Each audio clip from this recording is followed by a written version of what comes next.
राजीव जोशी की ओर से आप सभी को नमस्कार। व्हाट्सएप पर एक बहुत बढ़िया संवाद पढ़ने में आया। वो संवाद था श्री कृष्ण और द्रौपदी के बीच में। ये संवाद किसने लिखा है पता नहीं, इसके लेखक या लेखिका कौन है पता नहीं, पर जिन्होंने भी ये संवाद लिखा है उन्हें त्रिवार प्रणाम। सुनिएगा। 18 दिनों के महायुद्ध ने द्रौपदी को 80 वर्ष की स्त्री जैसे थका दिया था, न केवल शरीर से बल्कि आत्मा और चेतना से भी।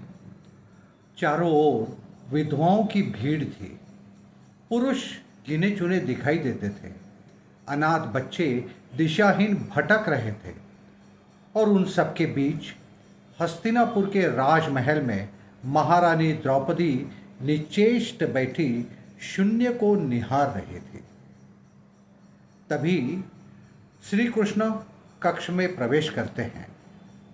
कृष्ण को देखते ही द्रौपदी संयम खो बैठती है और दौड़कर उनसे लिपट जाती है। कृष्ण उनके सर पर हाथ फेरते रहते हैं और कुछ नहीं कहते हैं। उसे रोने देते हैं और कुछ क्षणों बाद वो उसे अपने से अलग कर पास के पलंग पर बिठा देते हैं। द्रौपदी कहती है, यह क्या हो गया सखा? मैंने तो ऐसा अंत कभी नहीं सोचा था। नियति अत्यंत क्रूर होती है पांचाली। वह हमारे विचारों के अनुसार नहीं चलती, वह केवल हमारे कर्मों को परिणामों में बदल देती है। तुम प्रतिशोध चाहती थी और तुम सफल हुई द्रौपदी। केवल दुर्योधन और दुशासन ही नहीं, संपूर्ण कौरव वंश समाप्त हो गया। तुम्हें तो प्रसन्न होना चाहिए। सखा, क्या तुम मेरे घावों पर मरहम लगाने आए हो या उन पर नमक छिड़कने? नहीं द्रौपदी, मैं तुम्हें सत्य से परिचित कराने आया हूँ। हम अपने कर्मों के दूरगामी परिणाम पहले नहीं देख पाते, और जब भी वो सामने आते हैं तब उन्हें रोकने का कोई उपाय नहीं रहता। तो क्या इस युद्ध का पूर्ण उत्तरदायित्व केवल मेरा है कृष्ण? नहीं द्रौपदी, स्वयं को इतना महत्वपूर्ण मत समझो। हाँ, किंतु यह सत्य है, यदि तुम अपने कर्मों में थोड़ी सी भी दूरदर्शिता रखती तो स्वयं इतना कष्ट न पाती। मैं क्या कर सकती थी सखा?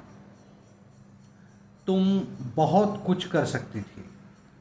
जब तुम्हारा स्वयंवर हुआ था तब यदि तुम कर्ण का अपमान न करती और उसे प्रतियोगिता में भाग लेने का अवसर देती तो संभव है परिणाम भिन्न होते। जब कुंती ने तुम्हें 5 पतियों की पत्नी बनने का आदेश दिया, यदि तुम उसे अस्वीकार करती तो परिस्थितियां कुछ और दिशा ले सकती थी।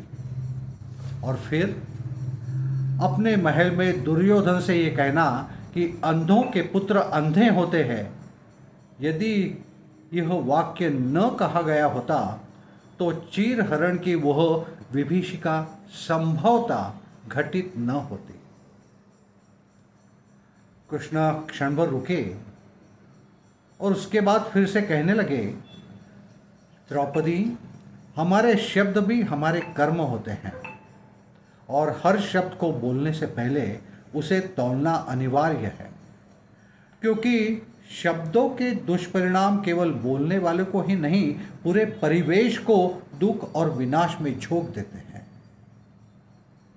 वे दृष्टि उठाकर कहते हैं, इस संसार में केवल मनुष्य ही ऐसा प्राणी है जिसका जहर उसके दांतों में नहीं, उसके शब्दों में होता है। इसलिए शब्दों का प्रयोग सदैव सोच समझ कर करें। जय श्री कृष्ण, जय श्री कृष्ण। ये संवाद आपको पसंद आया या नहीं, ये बताइएगा, ज़रूर बताइए। और इसका सादरीकरण आपको पसंद आया कि नहीं, ये भी बताइएगा। लाइक कीजिए, शेयर कीजिए और मेरे इस चैनल को सब्सक्राइब भी कीजिए। धन्यवाद।